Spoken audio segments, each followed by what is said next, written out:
जो कैसे हो? अच्छे हो ना? तो चलो आज स्टार्ट करते हैं। हम कक्षा 12 का जो जीव विज्ञान का है वो पहला और दूसरा पार्ट आपको पढ़ा दिए हैं। आज तीसरा पार्ट है। आज हमें क्या पढ़ना है चलिए देखिए।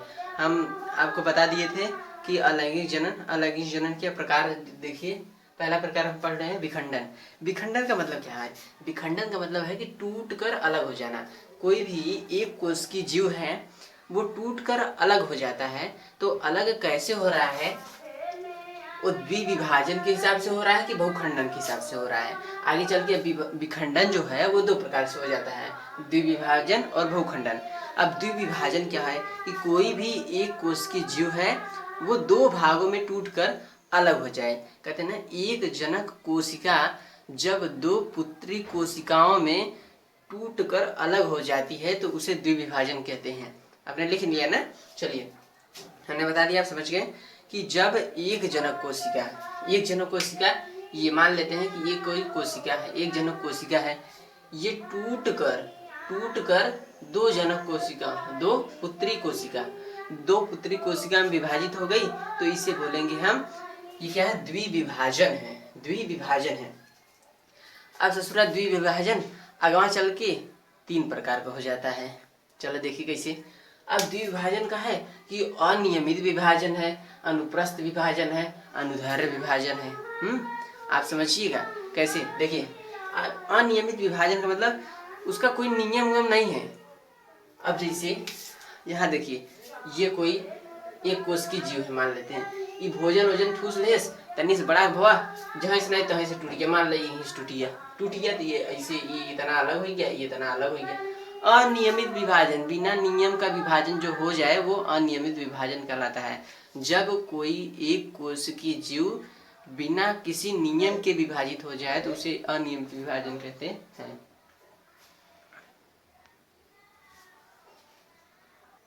तो चलिए बच्चों, ये ऐसा जो विभाजन है वो ज्यादातर अमीबा में देखा गया है।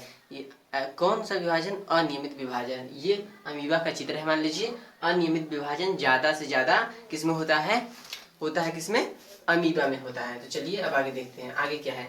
अब आगे है कि अनुप्रस्थ विभाजन। दूसरा क्या है? दूसरा है अनुप्रस्थ विभाजन। अनुप्रस्थ का मतलब होता है, इंग्लिश वाले सुन ले, ट्रांसवर्स विभाजन माने फिजन। ट्रांसवर्स फिजन है। देखिए ट्रांसवर्स कैसा होता है कि अगर ये कोई मान लेते हैं कि ये कोई जीव है, मान लेते हैं ये कोई जीव है मान लिए, और मान लेते हैं क्या है? पैरामीशियम है। अब पैरामीशियम है, ट्रांसवर्स का मतलब ऐसे, अनुप्रस्थ ऐसे मान लेते हैं ये जीव ऐसे विभाजित हो गया। तो ये अलग जीव बन गया और ये एक अलग जीव बन गया। इसे कहेंगे अनुप्रस्थ विभाजन। ठीक है, समझ में आया? तो इसे कहेंगे अनुप्रस्थ विभाजन। जब कोई एक कोश की जीव अनुप्रस्थ विभाजन करती है तो समान दो भागों में टूट जाती है। यह अनुप्रस्थ विभाजन हो गया। अब तीसरी बात क्या है? तीसरी है कि अनुदैर्घ्य विभाजन। अनुदैर्घ्य का मतलब क्या है? अब हमने जान लिया कि ये है ट्रांसवर्स, ये है ट्रांसवर्स, तो ये है लॉन्गिट्यूडनल। लॉन्गिट्यूडनल है। लॉन्गिट्यूडनल का मतलब क्या है अब वो समझिए। अब लॉन्गिट्यूडनल का मतलब ऐसे विभाजन हो जाए। अब मान लेते हैं कि ये मान लेते हैं कि कोई जीव है मान लेते हैं। थोड़ा सा अच्छा से बना दे, सॉरी, देखते रहिए समझ में आ जाएगा, ये तो गारंटी है। देखिए ये कोई मान लेते हैं जीव है और इसका नाम क्या है? ऐसा लग रहा है ये तो हार्ट है, दिल है ना? दिल किसका है? उनका है नहीं ना? चलिए आगे देखते हैं। ये क्या है? युगलीना है। इसका नाम क्या है? युगलीना। इसका नाम क्या है? युगलीना नाम है। अब युगलीना का है, इस सरवा ऐसे विभाजन हो जाए, ऐसे हम कहे ना, जो ऐसे विभाजन हो जाए वो कहीं है का? बोलो बोलो बोलो बोलो। वो कहीं है अनुदैर्घ्य, और जो ऐसे विभाजन हो जाए कहीं है अनुप्रस्थ। इतना दिमाग में धर ला कि जो ऐसे विभाजन हो जाए ओके का कहीं है? अनुप्रस्थ, और जो ऐसे विभाजन हो जाए ओके कहीं है? अनुदैर्घ्य। अरे कहला आओ नहीं समझ में आता तो कहला जो बेड़वा पे विभाजन हो जाए, बेड़वा गांव वाले बोलते, जो बेड़वा विभाजन हो जाए कहीं है अनुप्रस्थ, और जो खड़वा पे विभाजन हो जाए कहीं है अनुदैर्घ्य। तो अब याद करने वाली बात है कि जो ये अनुप्रस्थ विभाजन है वो ज्यादातर किसमें होता है? पैरामीशियम में होता है, और जो अनुदैर्घ्य विभाजन है वो ज्यादातर यूलिना में होता है। तो अब चलिए, अब हम आते हैं द्विविभाजन की बात। अब अगली बात करते हैं कि द्विविभाजन में पहले केंद्रक विभाजन होता है। इसमें जो पाया जाएगा न्यूक्लियस ना, उसमें पहले केंद्रक विभाजन होता है। उसमें केंद्रक विभाजन पहले होगा, तब बाद में कोशिका द्रव्य माने साइटोप्लाज्म विभाजन होगा। हाँ, अब क्या है, और ऐसे जीव क्या है, एक कोशिकी जो जीव है वो क्या क्या कहे जाते हैं, अमर कहे जाते हैं। अमर क्यों कहे जाते हैं, क्योंकि वो कभी मरते ही नहीं। अब मरते नहीं है इसका मतलब ये नहीं कि वो कभी नहीं मरते हैं, वो दो भागों में टूटकर अलग हो जाते हैं, इसलिए ऐसा कहा जाता है कि वे कभी मरते नहीं है। चलिए अब आगे देखते हैं। अब आगे हमारा बहुखंडन विधि है। आपको ये चीज द्विविभाजन समझ में आई है ना। चला अब देखिए कहा है बहुखंडन।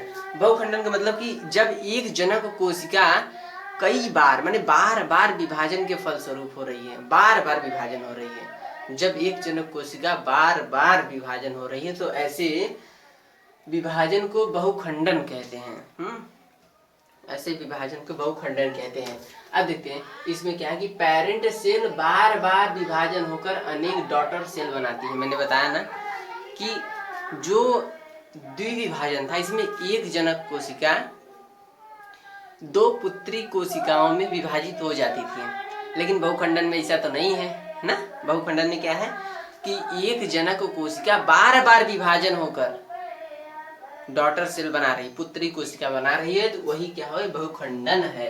हाँ, और ऐसा ज्यादातर किस में देखा जाता है, प्लाज्मोडियम में देखा जाता है। समझ में आया, ऐसा ज्यादातर किस में देखा जाता है, प्लाज्मोडियम में देखा जाता है। अब क्या है, इसमें क्या है कि एक जो जनक कोशिका होती है वो कम से कम 100 पुत्री कोशिका को जन्म देती है। ये उदाहरण क्या है, प्लाज्मोडियम। प्लाज्मोडियम देखिए चित्र ऐसा होता है प्लाज्मोडियम का। ये कोई गोला है, अब गोला है, अब इसमें कुल ढेर कर रही है, ये कहा है सब पुत्री कोशिका है, ढेर का पुत्री कोशिका है, ये फट गया है, ये फट गया है तो ऐसे कुल भरवा निकलने लगी है, ढेर पुत्री कोशिका निकल गई है, ढेर पुत्री कोशिका निकली है ना। तो ये क्या है, प्लाज्मोडियम। प्लाज्मोडियम में क्या होता है, बहुखंडन होता है। तब चला अब शॉर्ट में पूरा दोहरा लिए दिए। द्विविभाजन। द्विविभाजन क्या होता है, जब एक जनक कोशिका दो संतति कोशिकाओं में टूट जाती है तो उसे द्विविभाजन कहते हैं। द्विविभाजन 3 प्रकार के होते हैं, अनुप्रस्थ, अनुदैर्घ्य, अनियमित। अनियमित माने बिना किसी नियम का विभाजन हो जाए तो उसे कहते हैं अनियमित विभाजन। ये ऐसा किसमें होता है, ज्यादातर अमीबा में होता है ऐसा। अमीबा में ऐसा होता है। और दूसरी बात है क्या कि अनुप्रस्थ विभाजन। जब कोनो चीज बेड़वा पे विभाजन हो जाए, बेड़वा पे ऐसी, तब वो क्या कहीं है, अनुप्रस्थ विभाजन। ऐसा किसमें होता है, पैरामीशियम में होता है। और थर्ड आती है अनुदैर्घ्य विभाजन। जब खड़ावा पे विभाजन हो जाए, खड़े खड़े कहते हैं चीर दे तो के ना, ऐसे कहते हैं ना, तो ज्यादा बोलबा ना खड़े खड़े चीर दे, माने उनका अनुदैर्घ्य विभाजन माने आधा इधर हो जाए, आधा खड़े पे चिराई ज्यादा ना। तो ऐसा किसमें होता है, यूलिना में होता है। देखो चित्र बना उगलो रहे या ये खड़े खड़े के ऐसे फाड़ देता है, ऐसे फाड़ देता, कहीं नहीं से खड़े फाड़ देवे तो कहीं का ये है अनुदैर्घ्य विभाजन। चलो आज समझ में आ गया हो तो थैंक यू सो मच मेरे इस वीडियो को देखने के लिए। शेयर करो जल्दी जल्दी भाई, ना तो क्यों देखो ना पाए। और आगे हम तो पढ़ाई का मुकुलन जो कहते हैं अंग्रेजी में बडिंग। हाँ तो नमस्कार।